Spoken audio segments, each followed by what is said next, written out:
देखिए,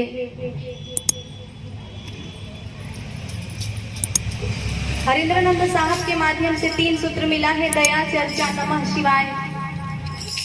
जितने लोग शिव चर्चा से जुड़े हैं और जो नहीं भी जुड़े हैं वो भी जानते हैं 3 सूत्रों को। कुछ लोग 3 सूत्रों का पालन कर पाते हैं, कुछ लोग नहीं कर पाते हैं, कुछ लोग अपेक्षा करते हैं, कुछ उपेक्षा करते हैं। कुछ कहते हैं कि मेरे जब से महादेव को अपना गुरु माना है तब से मेरा ये कार्य हो रहा है, वो कार्य हो रहा है। कुछ लोग कहते हैं कि औरतें खाली भीड़ करने के लिए जाती हैं।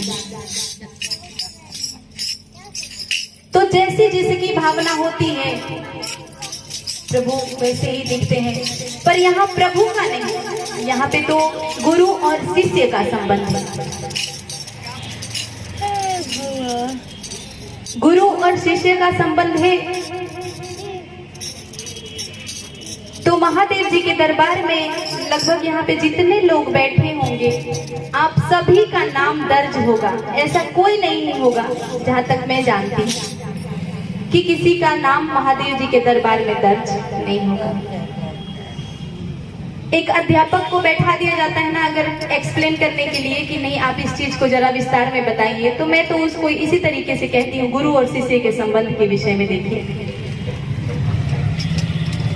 अगर शिव को हमने गुरु बनाया है, आपने भी बनाया है, विद्यालय में हम पढ़ने जाते हैं, तो अगर परिश्रम अधिक करते हैं तो हमें सफलता भी अधिक मिलती है।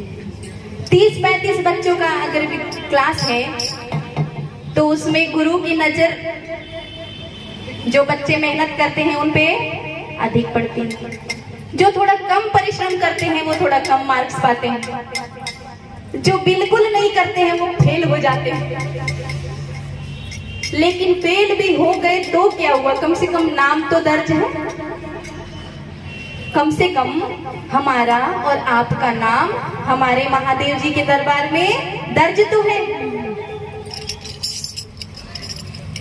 तो ये सौभाग्य की नहीं, ये गुरु की दया है, ये कृपा नहीं। कृपा में और दया में बड़ा अंतर है।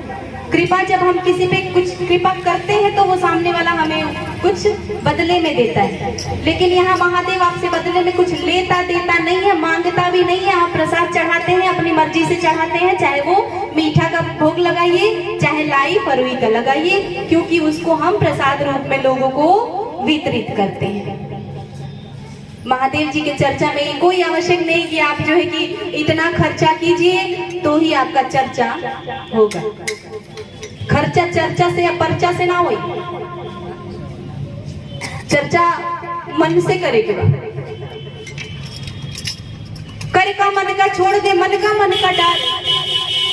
इस हाथ के मनके को फेरना छोड़ दीजिए और मन के को फेरिए, क्योंकि ये ना तो सतयुग है, ना त्रेता है, ना द्वापर है, ये कलयुग है। कलयुग में 5000 से अधिक वर्ष हमने और आपने निकाल दिए हैं। भागवत गीता कहती है कि 5000 वर्ष अगर कलयुग के हो जाते हैं, बीत जाते हैं, तो उसके बाद गंगा जो है धीरे धीरे सूखने लगेगी। गैया वृष्टि खाएंगी, मैयों की दशा खराब होगी, हर मैया दुखी रहेगी, हर गैया भी दुखी रहेगी। ये 5000 वर्ष बीतने की जो प्रसंग है वो भागवत गीता में। तो 5000 वर्ष बीत चुके हैं और आप लोग देखते हैं गंगा की स्थिति क्या है। आज मोदी जी ने बड़ा साफ सफाई अभियान जो है चलाया, तो जाकर के थोड़ी गंगा निर्मल पावन स्वच्छ थोड़ी है।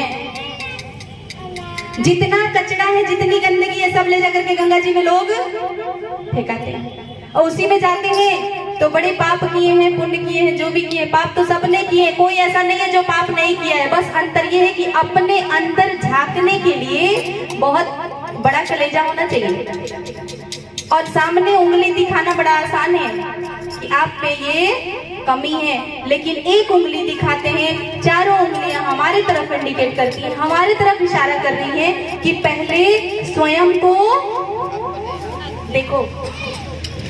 पहले स्वयं को देखो, तब किसी और के बारे में विचार करना।